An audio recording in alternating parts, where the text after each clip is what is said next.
ನಮಸ್ಕಾರ ಎಲ್ಲರಿಗೂ. ಗೃಹಲಕ್ಷ್ಮಿ ಯೋಜನೆ ಕಡೆಯಿಂದ 16ನೇ ಕಂತಿನಕ್ಕಾಗಿ ಸಾಕಷ್ಟು ಜನ ಮಹಿಳೆಯರು ವೆಯ್ಟ್ ಕೂಡ ಮಾಡ್ತಾ ಇದ್ರಿ, ಅಂದರೆ ಕಾಯ್ತಾ ಇದ್ರಿ. ಗೃಹಲಕ್ಷ್ಮಿ ಯೋಜನೆ ಕಡೆಯಿಂದ 16ನೇ ಕಂತಿನ ಈಗಾಗಲೇ ನಮ್ಮ ಒಂದು ಬ್ಯಾಂಕ್ ಅಕೌಂಟಿಗೆ ಜಮಾ ಆಗಬೇಕಾಗಿತ್ತು. ಆದರೆ ಇನ್ನೂವರೆಗೂ ಕೂಡ ನಮ್ಮ ಒಂದು ಬ್ಯಾಂಕ್ ಖಾತೆಗೆ 16ನೇ ಕಂತಿನ ಜಮಾ ಆಗಿಲ್ಲ.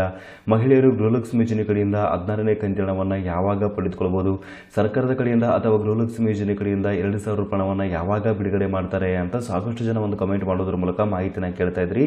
ಗೃಹಲಕ್ಷ್ಮಿ ಯೋಜನೆ ಕಡೆಯಿಂದ 16ನೇ ಕಂತಿನವನ್ನು ಇಂದಿನಿಂದಲೇ ಬಿಡುಗಡೆ ಮಾಡಲು ಶುರುವಾಗುವಂಥ ಒಂದು ಸಾಧ್ಯತೆ ಕೂಡ ಇರುವಂಥದ್ದು.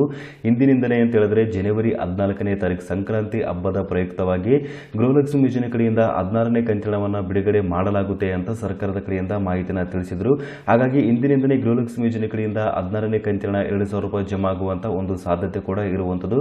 ಇದ್ರ ಜೊತೆಗೆ ಗೃಹಲಕ್ಷ್ಮಿ ಯೋಜನೆ ಕಡೆಯಿಂದ 16ನೇ ಕಂತಿನ ಈಗಾಗಲೇ ಬಿಡುಗಡೆಯಾಗಿದೆಯಾ, ಸೊ ಎಷ್ಟು ಜನರಿಗೆ ಹಣ ಬಂದಿದೆ ಅಂತ ಇವತ್ತಿನ ವಿಡಿಯೋದಲ್ಲಿ ನಿಮಗೆ ಸಂಪೂರ್ಣವಾಗಿ ಮಾಹಿತಿನ ತಿಳಿಸ್ಕೊಡ್ತಾ ಇದ್ದೀನಿ. ಸೊ ಅದಕ್ಕಿಂತ ಮುಂಚೆ ತಮ್ಮಲ್ಲಿ ಒಂದು ಸಣ್ಣ ರಿಕ್ವೆಸ್ಟ್, ತಾವು ಇನ್ನೂವರೆಗೂ ನಮ್ಮ ಒಂದು ಚಾನಲ್ನ ಸಬ್ಸ್ಕ್ರೈಬ್ ಮಾಡಿಲ್ಲ ಅಂತಂದರೆ ದಯವಿಟ್ಟು ನಮ್ಮ ಒಂದು ಚಾನಲ್ನ ಸಬ್ಸ್ಕ್ರೈಬ್ ಮಾಡಿ ಹಾಗೂ ಪಕ್ಕದಲ್ಲಿರುವಂಥ ಬೆಲ್ ಐಕನನ್ನು ಕ್ಲಿಕ್ ಮಾಡಿ.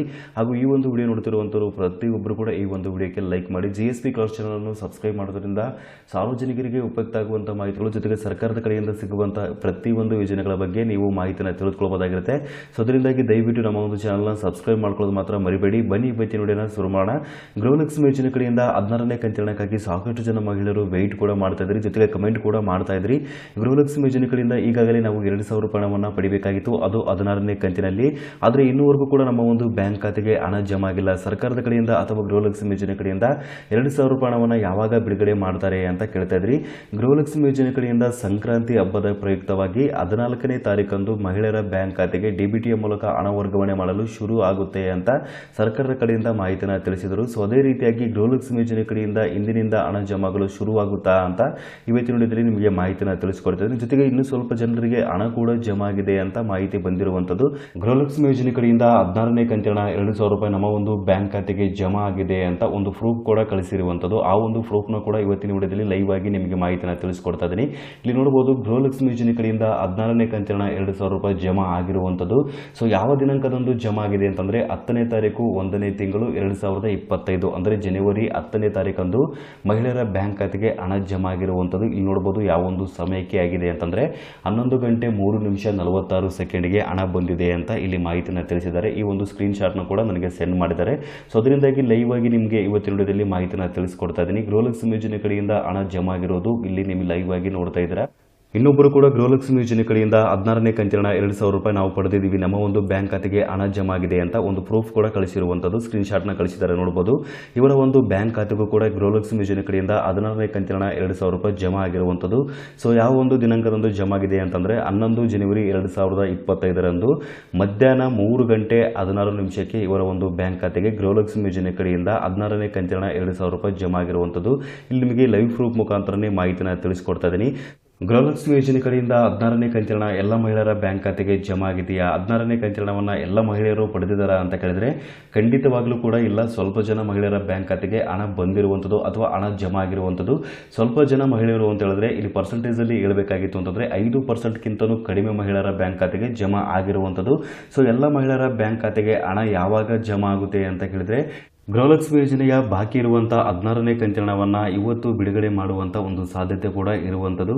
ಯಾಕೆ ಅಂತ ಹೇಳಿದ್ರೆ ಗೃಹಲಕ್ಷ್ಮಿ ಯೋಜನೆಯ ಪೆಂಡಿಂಗ್ ಇರುವಂಥ 16ನೇ ಕಂತಿನವನ್ನು ಸಂಕ್ರಾಂತಿ ಹಬ್ಬದ ಪ್ರಯುಕ್ತವಾಗಿ ಮಹಿಳೆಯರ ಬ್ಯಾಂಕ್ ಖಾತೆಗೆ ಬಿಡುಗಡೆ ಅಥವಾ ವರ್ಗಾವಣೆ ಮಾಡಲು ಶುರು ಮಾಡುವಂಥ ಒಂದು ಸಾಧ್ಯತೆ ಇದೆ ಅಂತ ಸರ್ಕಾರದ ಕಡೆಯಿಂದಲೇ ಮಾಹಿತಿನ ತಿಳಿಸಲಾಗಿತ್ತು.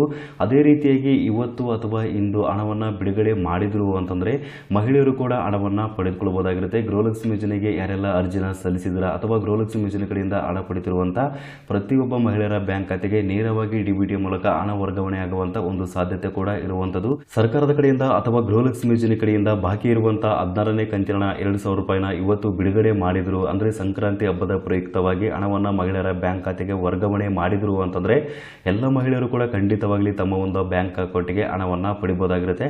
ಯಾಕೆ ಅಂತ ಹೇಳಿದ್ರೆ ನೇರವಾಗಿ DBT ಮೂಲಕ ಸರ್ಕಾರದ ಕಡೆಯಿಂದ ಗೃಹಲಕ್ಷ್ಮಿ ಯೋಜನೆಯ 16ನೇ ಕಂತಿನ ಬಿಡುಗಡೆಯಾಗುವಂಥದ್ದು. ಹಾಗಾಗಿ ಎಲ್ಲ ಮಹಿಳೆಯರ ಬ್ಯಾಂಕ್ ಖಾತೆಗೆ ಒಟ್ಟಿಗೆ ಹಣ ಜಮಾ ಆಗುವಂಥ ಒಂದು ಸಾಧ್ಯತೆ ಕೂಡ ಇರುವಂಥದ್ದು. ನಮ್ಮ ಕರ್ನಾಟಕದಲ್ಲಿರುವಂಥ ಗೃಹಲಕ್ಷ್ಮಿ ಯೋಜನೆ ಕಡೆಯಿಂದ ಹಣ ಪಡೆದಿರುವಂಥ ಪ್ರತಿಯೊಬ್ಬ ಮಹಿಳೆಯರ ಬ್ಯಾಂಕ್ ಖಾತೆಗೆ ನೇರವಾಗಿ DBT ಮೂಲಕ 2,000 ರೂಪಾಯಿ ಹಣ ಬರುವಂಥ ಒಂದು ಸಾಧ್ಯತೆ ಕೂಡ ಇರುವಂಥದ್ದು. ಹಾಗಾಗಿ ನಿಮ್ಮ ಒಂದು ಬ್ಯಾಂಕ್ ಬ್ಯಾಲೆನ್ಸ್ನ ಚೆಕ್ ಮಾಡ್ಕೊಳ್ಳಿ. ನಿಮಗೆ ಹಣ ಜಮಾ ಆಗಿದೆಯೋ ಇಲ್ವೋ ಅಂತ ಒಂದ್ಸರಿ ಸ್ಟೇಟಸ್ನ ಚೆಕ್ ಮಾಡ್ಕೊಂಡಾಗ ನಿಮ್ಮ ಒಂದು ಬ್ಯಾಂಕ್ ಖಾತೆಗೆ ಹಣ ಬಂದಿತ್ತು ಅಂತಂದರೆ ನಾವು ಹಣವನ್ನು ಪಡೆದಿದ್ದೀವಿ ಅಂತ ಒಂದು ಕಮೆಂಟ್ ಕೂಡ ಮಾಡ್ಬೋದಾಗಿರುತ್ತೆ. ಎಲ್ಲ ಮಹಿಳೆಯರ ಬ್ಯಾಂಕ್ ಖಾತೆಗೆ ಹಣ ತಲುಪಬೇಕಾಗಿತ್ತು ಅಂತಂದರೆ 3 ಅಥವಾ 4 ದಿನಗಳ ಕಾಲ ಒಂದು ಕಾಲಾವಕಾಶ ತೆಗೆದುಕೊಳ್ಳುವಂಥದ್ದು ಇದು ಸರ್ವೇ ಸಾಮಾನ್ಯವಾಗಿರುವಂಥದ್ದು. ಗೃಹಲಕ್ಷ್ಮಿ ಯೋಜನೆ ಕಡೆಯಿಂದ ಒಟ್ಟಿಗೆ ಮಹಿಳೆಯರ ಬ್ಯಾಂಕ್ ಖಾತೆಗೆ ಹಣವನ್ನು ಬಿಡುಗಡೆ ಮಾಡಿದ ನಂತರ ಎಲ್ಲ ಮಹಿಳೆಯರ ಬ್ಯಾಂಕ್ ಖಾತೆಗೆ ಹಣ ತಲುಪಬೇಕಾಗಿತ್ತು ಅಂತಂದರೆ 3 ಅಥವಾ 4 ದಿನಗಳ ಕಾಲ ಒಂದು ಕಾಲಾವಕಾಶ ತೆಗೆದುಕೊಳ್ಳುತ್ತೆ ಅಂತ ಸರ್ಕಾರದ ಕಡೆಯಿಂದನೇ ಮಾಹಿತಿಯನ್ನು ತಿಳಿಸಲಾಗಿತ್ತು. ಹಾಗಾಗಿ ಇವತ್ತು ಏನಾದರೂ ನಿಮ್ಮ ಒಂದು ಬ್ಯಾಂಕ್ ಖಾತೆಗೆ ಹಣ ಬಂದಿಲ್ಲ ಅಂತಂದರೆ ನಾಳೆ ಅಥವಾ ನಾಡಿದವರೆಗೂ ವೆಯ್ಟ್ ಮಾಡಿ ನೋಡಿ, ನಿಮ್ಮ ಒಂದು ಬ್ಯಾಂಕ್ ಖಾತೆಗೆ ಹಣ ಬರುವಂಥ ಒಂದು ಸಾಧ್ಯತೆ ಕೂಡ ಇರುವಂಥದ್ದು ಅಂತ ಇವತ್ತಿನ ವಿಡಿಯೋದಲ್ಲಿ ನೀವು ಮಾಹಿತಿನ ತಿಳಿದುಕೊಳ್ಳಬಹುದಾಗಿರುತ್ತೆ. ಸೊ ಈ ಒಂದು ಮಾಹಿತಿ ಎಲ್ರಿಗೂ ತಿಳಿದಿರಲಿ ಅಂತ ನಾನು ಇವತ್ತಿನ ವಿಡಿಯೋದ ಮೂಲಕ ನಿಮಗೆ ಮಾಹಿತಿಯನ್ನು ತಿಳಿಸಿಕೊಟ್ಟಿದ್ದೀನಿ. ಸೊ ಈ ಒಂದು ಮಾಹಿತಿ ನಿಮಗೆ ಇಷ್ಟವಾಗಿತ್ತು ಅಂತಂದರೆ ಮಾಹಿತಿ ಅಥವಾ ವಿಡಿಯೋಕ್ಕೊಂದು ತಪ್ಪದೆ ಲೈಕ್ ಮಾಡಿ ಹಾಗೂ ಎಲ್ರಿಗೂ ಈ ವಿಡಿಯೋವನ್ನು ಶೇರ್ ಮಾಡಿ. ಸಬ್ಸ್ಕ್ರೈಬ್ ಮಾಡೋದು ಮಾತ್ರ ಮರಿಬೇಡಿ. ವಿಡಿಯೋ ನೋಡೋದಕ್ಕಾಗಿ ನಿಮಗೆ ತುಂಬ ಧನ್ಯವಾದಗಳು.